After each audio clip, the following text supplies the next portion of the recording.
way did he go? That way. Down through the garden. The storm. It's so dark you can't see. Dr. Rudd. There, at the bottom of the terrace. Professor Laborde. Laborde, why Oh, good Lord. What is it? He must have fallen down the steps, broken his neck. He's dead.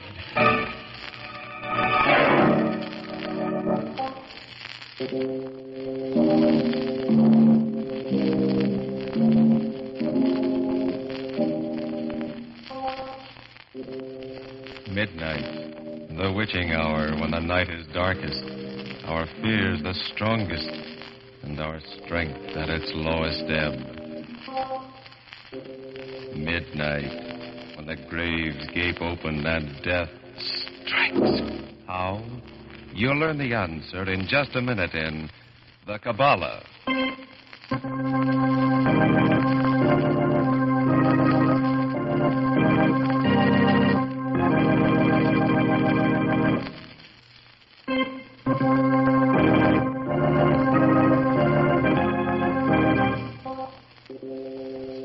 And now, Murder at Midnight. Tales of mystery and terror by radio's masters of the macabre. Our story by Robert Newman is The Kabbalah.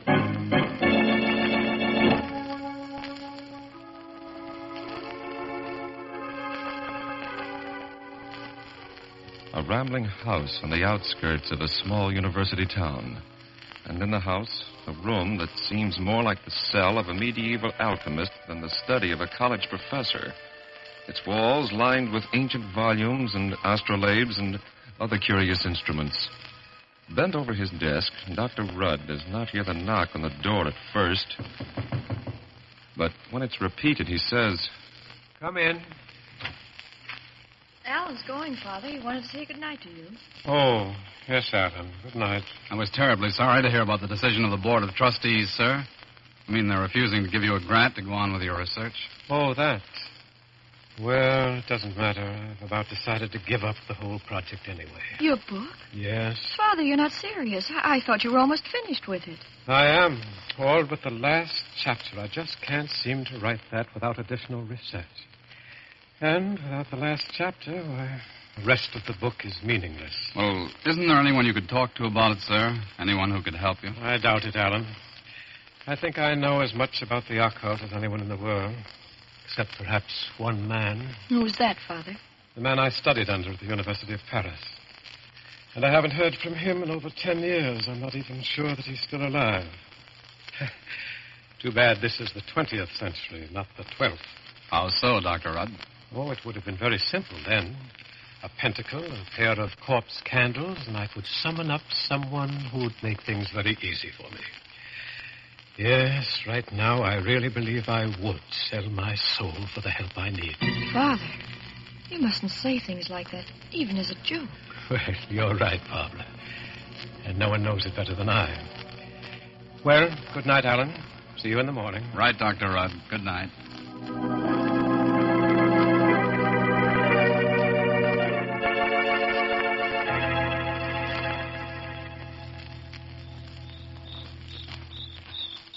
I'll walk you down to the road, Alan. Oh, fine, dear. Pretty depressed, isn't he? Father? Yes. Not that I blame him. 4 years' work. The definitive book on occultism, the supernatural. Alan. Yes, I see it, too. Someone or something lying in the road. Come on.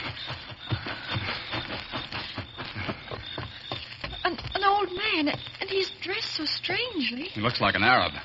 Wonder what he's doing around here. Anyway, he seems in a bad way. Here, I'll carry him into the house. You run ahead and tell your father. All right.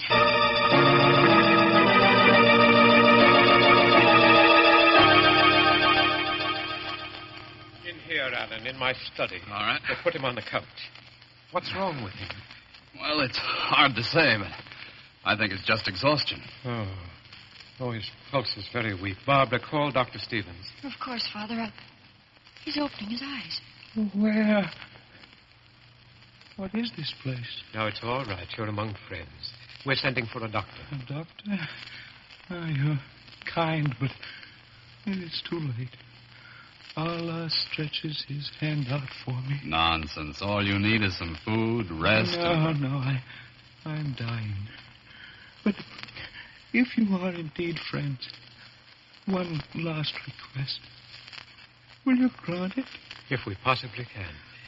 I am a Hajj, a Sufi. I come of a long, ancient line. Will you see that I get proper burial? Oh, yes, of course. I have no gold, money, but... He's fainting. Loosen this robe, Alan. Right. Say, he's got something hidden here. A parchment scroll. The Kabbalah. You've taken the Kabbalah. It's all right. No, you must not. It's accursed. Into the fire. Destroy it. If you use it... Father. Yes. Yes, he's dead. May his soul rest in peace.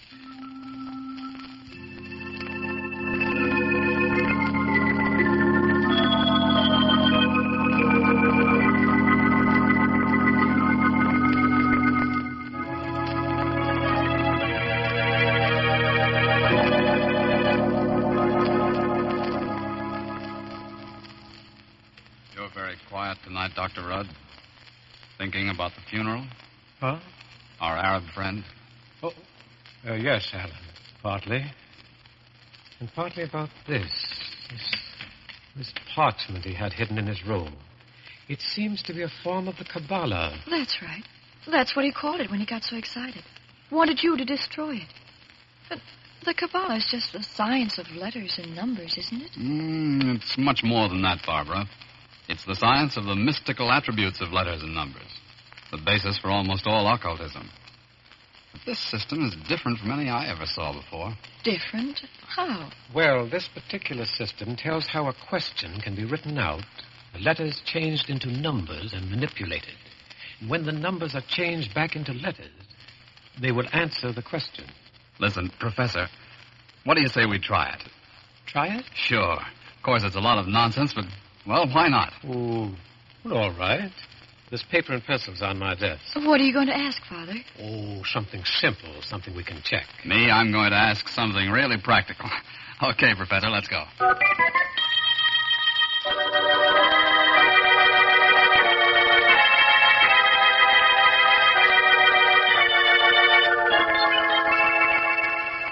How are you coming, Father?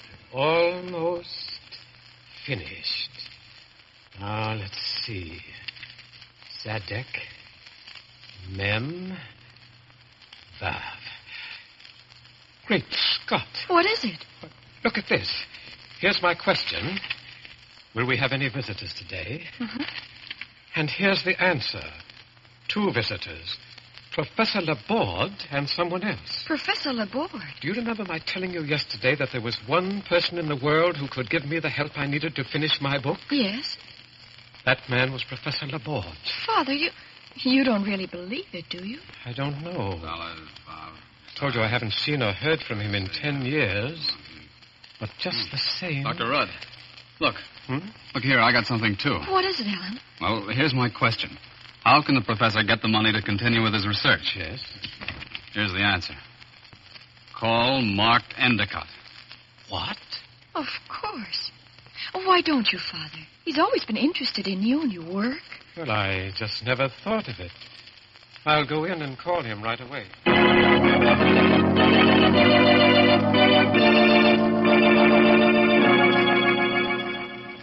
Well, Father, did you get him?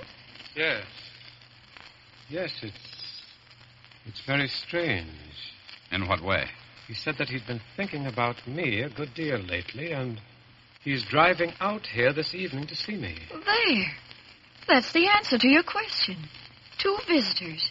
Professor Laborde and someone else. Well, he must be the someone else. You think so? Oh, of course. Somehow I don't. Well, what do you mean, sir? I don't know. Except that I don't like it.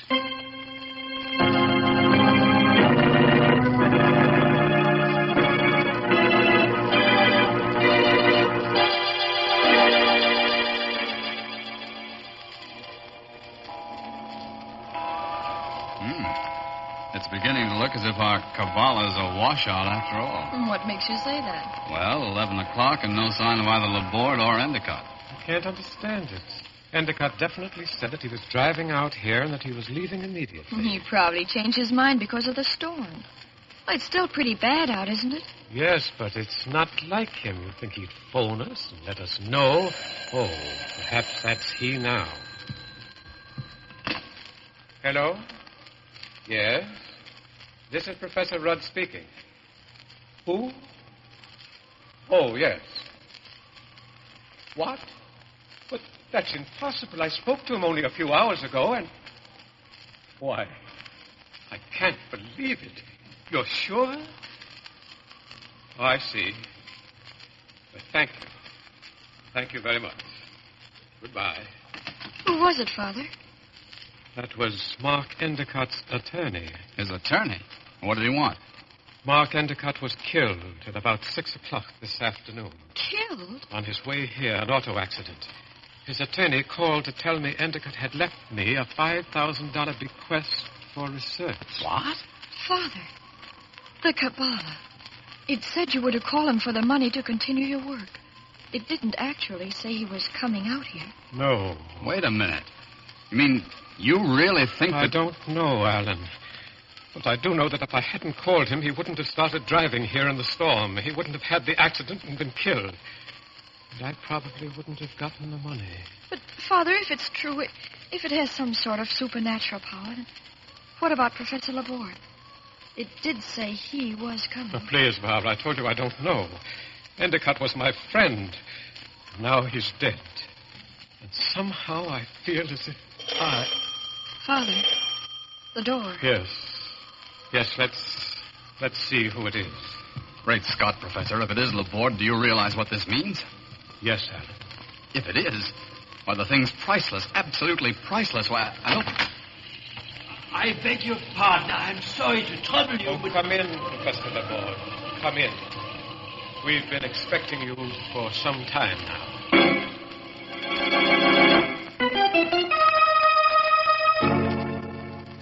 An ancient manuscript which can foretell the future. A dead man and a visitor from the dead. As the clock strikes 12 for murder at midnight.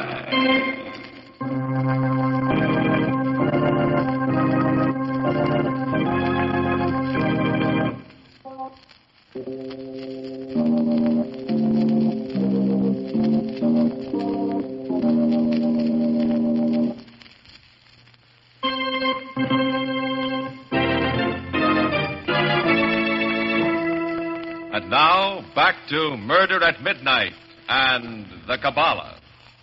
It's just a moment or two later, and Professor Laborde is being shown into Dr. Rudd's study. In here, Professor Laborde. Barbara, will you take the professor's things? Of course, Father. Thank you, my dear. You're very kind. But there's something I do not understand, Dr. Rudd. When you opened the door, you said you had been expecting me. Since early this afternoon. But that is impossible. Completely impossible. I'm here entirely by accident. I had no idea you lived here or anywhere near here. I lost my way in the storm, knocked at your particular door by chance to ask for directions. Nevertheless, we've been expecting you. But excuse me, how could you have been? Alan. Yes, sir? Show Professor Laborde the Kabbalah, will you, please? Right, Professor. Here you are, sir. Kabbalah? Look at it, Professor. Tell me what you think of it. Interesting. Very interesting. Of course, I cannot be sure without examining it thoroughly. But it appears to be even older than the Black Grimoire. And its form resembles that of the Key of Solomon. Professor Laborde, it's my belief that it is the Key of Solomon. What? But it can't be. It's been written about for centuries, of course, mentioned in hundreds of works, from Trismegistus down. But there's never been any proof that it ever actually existed. And still, where did you get it? From an old Arab who came here last night and died here. The main thing is we've tested it. Tested it? Yes, we asked two questions. The answer to one of them prophesied your coming here, and the other Well, that came true, too. But this is beyond words. If it's true, then it's the most priceless discovery that has ever... Professor Rudd, may I try it? Use it to ask a question to? Well, I don't know, Professor Laborde. Please. For years now, ever since I began studying the supernatural, there's been something. One thing I've always said I'd give my very life to know. If it can tell me that, you must let me, Rudd. And you must let me do it while I'm alone. Well, all right. Good. Come on, Alan, Barbara. We'll wait outside.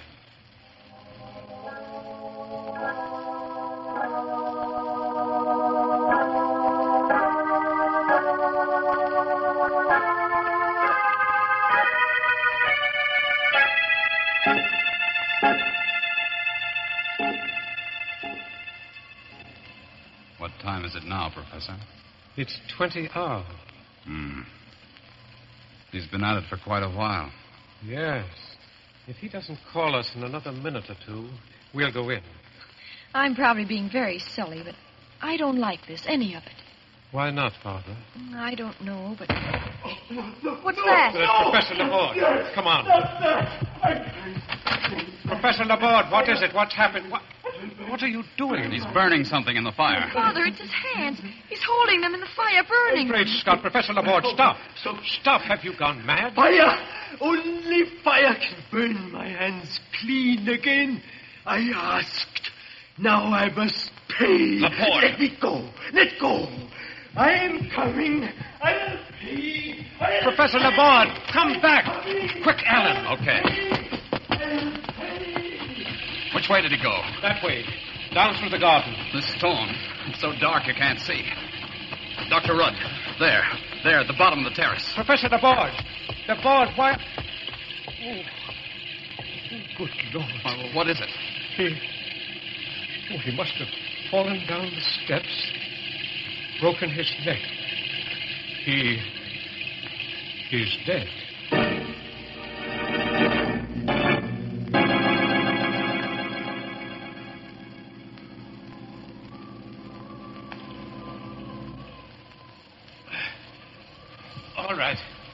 All right now, Alan. Put him down. Now, gently. Yes, sir. Father, are you sure that... Yes, Barbara, I'm sure. He's dead. But what made him do it? Go running out there that way? It must have been something to do with the Kabbalah. He was going to ask it a question. Yes, Alan, it has something to do with the Kabbalah. And standing there with his hands in the fire, as if he were trying to burn them clean. Father, what was the question he asked? What answer did he get? I think perhaps I can guess. The old Arab, he warned us, remember? He said it was accursed, evil. That if we used it... Wait a minute, Dr. Rudd. Laborde said he'd give his life to know the answer to that question. And now he's dead. Yes, Alan, that's what was in my mind, too. That and one more thing. Do you remember what I said just before you found the old Arab in the garden? That I'd make a pact with the devil, sell my very soul for the help I needed to finish my book? No, Father, you're not serious. You don't mean you really believe I've lived too long, my dear, seen too many strange things to disbelieve anything. If the Kabbalah is everything we think it is, if it is the key to the future, to all knowledge, if it can answer any question we put to it, then there are only two sources from which it can draw its power. One good and one evil. And you think... If God had wished us to be able to foresee the future, we should be able to foresee it. On the other hand, if it's evil, well, there's usually a penalty involved. Laborde. He said something about paying, too. Who must be paid, and how? There's only one way to find out, through the Kabbalah itself. Give it to me, Alan. No, please, no. I'm sorry, Barbara, I must. There's no need for you to stay here, or Alan. No, Father. We'll stay, both of us. Very well. Then, here goes.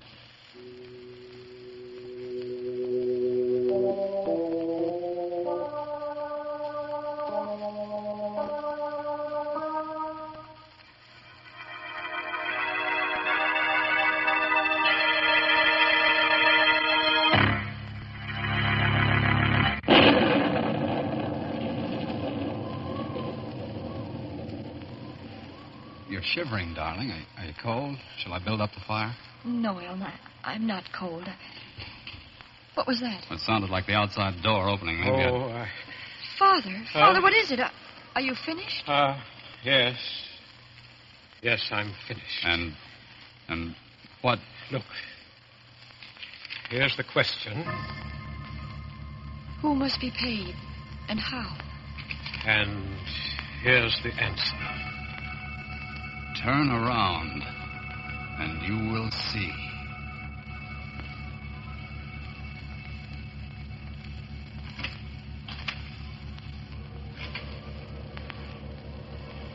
Father, the door behind us, it just opened. Yes. I don't dare turn around. You needn't. Right in front of you, there on the wall. Look. Something black, like a stain, a blot. But it's spreading, moving. Like an octopus, or like... It's shadow. It's coming toward us. What in heaven's name is it? Whatever it is, whatever happens to us, no one shall ever again be cursed as we've been cursed. The Kabalah, give it to me. Father, what are you doing? What I should have done when I first saw it. Destroy it. Throw it into the fire. It's coming closer. Closer. Professor, isn't there anything we can do? Anything that... Father, look. The parchment burning. There on the wall. The shadow of the andirons. In the shape of the crux ansata. The first cross. Good Lord. The shadow, it's wavering. Drawing back, retreating. I'm going to turn around, see what... No, wait. Wait until... All right. Now. There's nothing there. Laborde? Laborde? Dr. Laborde. Someone just came in.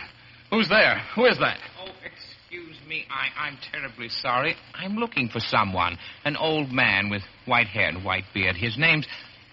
Holy smoke, there he is, Dr. Laborde. Dr. Laborde. I can't answer you. He's dead. Dead? Who are you, anyway? Well, an attendant at a private hospital in town. We've been taking care of him ever since he got to this country. Nervous breakdown. He disappeared this afternoon, and he'd been talking about you so much lately that I had a hunch he might have come out here. Talking about me? But he said he had no idea I lived here. Of course he knew. I told you he wasn't right in the head. That was one of the signs. Father, if it's true, if his mind was going, that would explain what he did. Burning his hands, running away like that. You mean the Kabalah didn't have any occult power?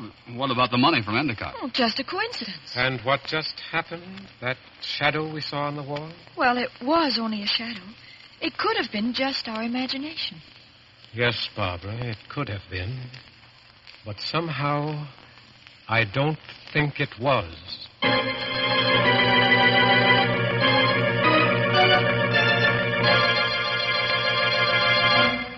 An old professor stands next to the body of his friend, staring at the fireplace where the secret of the ages has gone up in smoke as the clock strikes 12 for murder at midnight.